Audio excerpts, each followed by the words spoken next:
Planet Earth. It's our home. We're aware of climate change. For decades, we've been discussing our role in this phenomenon. Globally accepted is the vital importance of natural resources, particularly forests, in helping to regulate the Earth's climate. Yet humans continue to devastate these resources.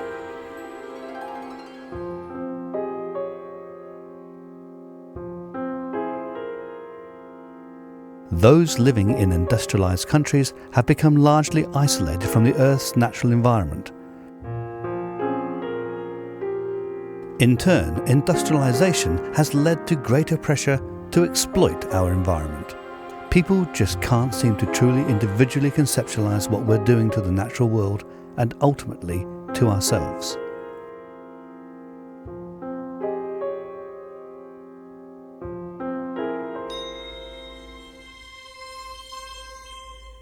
But not everyone is contributing negatively to global climate change and the environment. Some just through the way they live.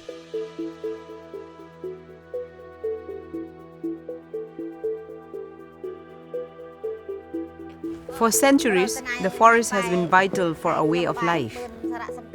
The forest is important for both the whole world and us. Our indigenous women have set up a plan for forest protection. We have a strong commitment to defend our forest and land. If I die, my children and grandchildren will continue to protect it. Often underappreciated and also overlooked in terms of environmental management and protection are the world's indigenous peoples. Many remain living traditional lifestyles amid a natural world environment, especially in the forest. Over 300 million people collectively belong to these groups. They comprise about 5% of the world's population, use 4,000 languages, and live in 70 countries. Indigenous peoples make up about 1/3 of the world's poorest rural people.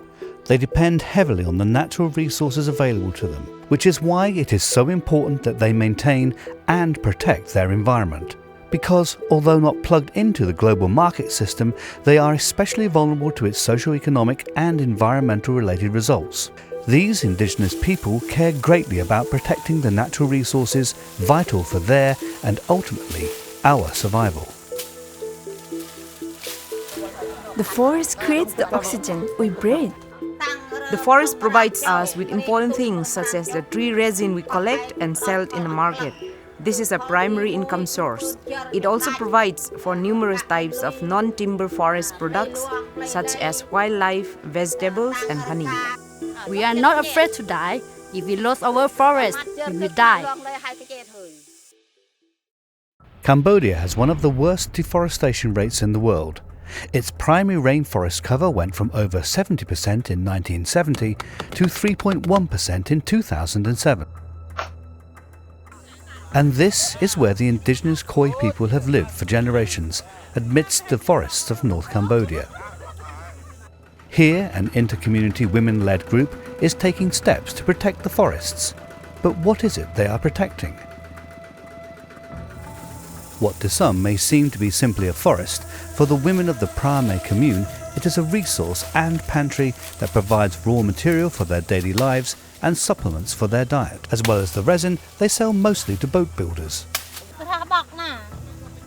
There is protein and medicine in some of the most surprising places.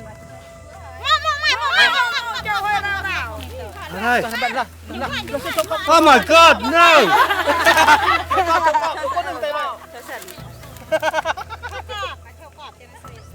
The forest is our life. We can't send our children to school because of the forest.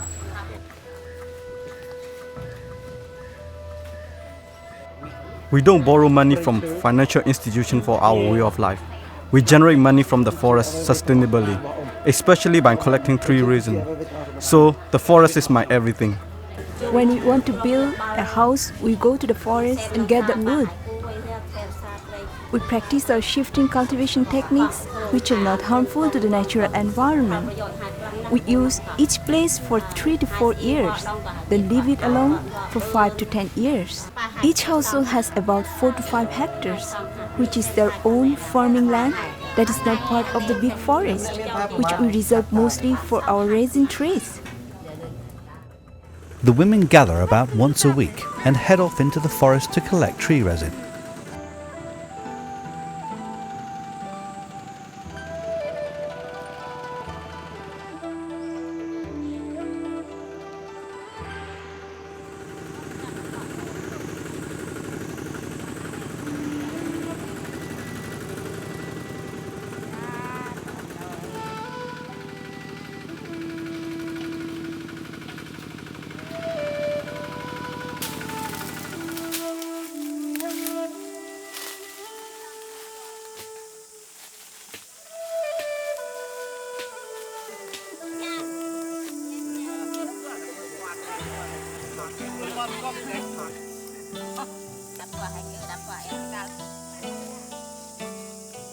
Resin collecting is a simple process. It's essentially a waiting game, as it takes about a week for the tree to seep enough resin to fill its human-made collection basin. I don't know exactly when we started doing resin tapping. I've been doing it since I was born. But at that time, we used resin only for our torches. First, we tap the big trees and make the hole for collecting the resin. We then take the resin from the hole before we burn it, which makes the oil come for the next time.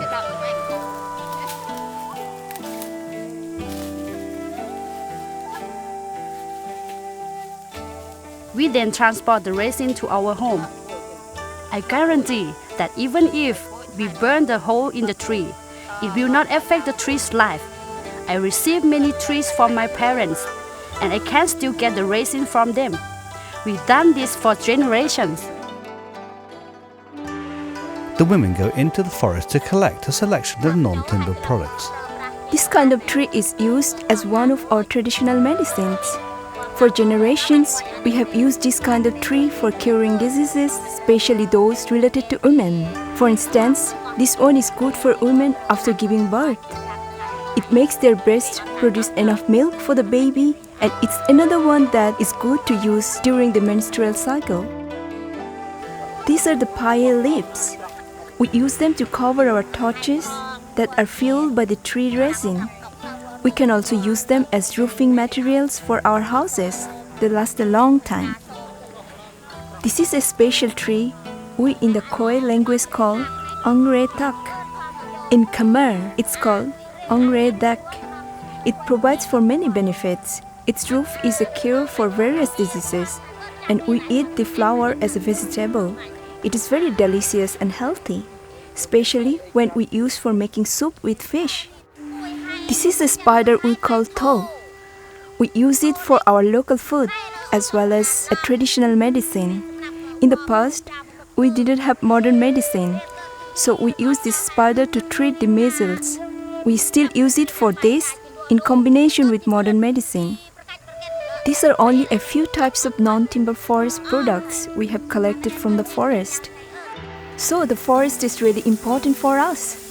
This is why we, the indigenous peoples, all try our best to protect the forest. So that we can implement a protection plan regularly, this means non-stop forest patrolling. The women patrol the forests for illegal loggers. It's a difficult journey and takes time away from their routines. However, it's necessary. As we were patrolling our forest, we stopped these people who are logging illegally. We asked them where they got the wood from. We want to find out this information and then take action.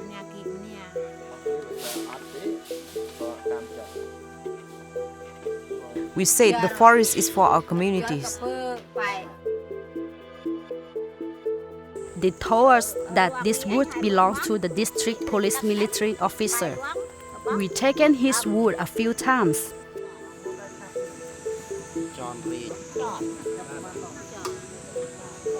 The loggers gave us their thumbprints and the promise that they will never again return to cut the forest. We took their photos and their promises. We warned them if we see them cutting the forest again, there will be court action. If members of the local communities transport the wood, the responsible officials will take the wood and put them in jail. But if the wood belongs to the police military officer, then those officers will only put it down to experience. So today we women of the Prame commune decided to take this wood and action based on our laws, using citizen-based power to do so. We get this wood from this forest. I was asked to transport it from the forest to the village. Other people cut off this wood. I only sell my labor to carry it. I don't know whether taking this wood is legal or illegal. I was asked to transport it to the district police military office. I don't know what he will use it for. We have faced various challenges. In 2000, the company Shenda Plywood came to our community and cut our forest and resin trees.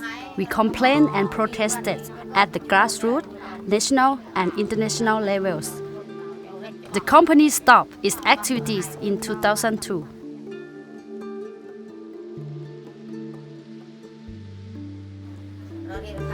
We are successful at protecting our forests because large companies no longer come to cut it. We only have cases of small-scale illegal logging. Most importantly, we protect our resin trees, which are our lives and incomes. And these trees are protected by the law. The women are leading these efforts, the men are supporting them. The women's ability to organise and negotiate is valued by the community. These efforts have curbed illegal loggings by large companies, as well as cultivated a revolution in the community's gender roles. The women are very active at protecting the forests. They are especially effective when facing the logging companies and authorities. The women are good at communications and are peaceful. Indigenous women always go ahead because we have learned that the reaction from the logger is lesser to women than men. There is less potential for violence. The men here value the roles of the women. They promote the women and gender equality. Women have the same rights as men. The men always join the women to protect the forest. It's like the front and back feet of a cow. We always support each other. The women work with government staff, particularly the forestry administrations, to address deforestation issues. They lead groups for consultations on the common problems happening in the communities, as well as identifying action needed to address these issues. I think it's good that our indigenous women are empowered like this. In the past, most men looked down on the women, who couldn't go out from the kitchen, and now they're as brave as the man. As an indigenous youth, I'm very happy to see our women strong and brave enough to protect the forest. I'm hopeful because women have more unity than men and are strong. If there is no solidarity, there is no hope. We will continue to keep the spirit of solidarity and unity in this joint struggle to protect our forest. We do this not only for ourselves, but also especially for our next generations. If we lost the land and forest, we will have to sell ourselves into labor. Then the old people like me will die because we don't have the power to do labor. We will teach and share our traditions and community unity to our children and grandchildren to protect the forest for long-term sustainability. Indigenous peoples and their knowledge are the world's remaining link to the natural world. And this is the role they're playing in conserving the natural resources we all need.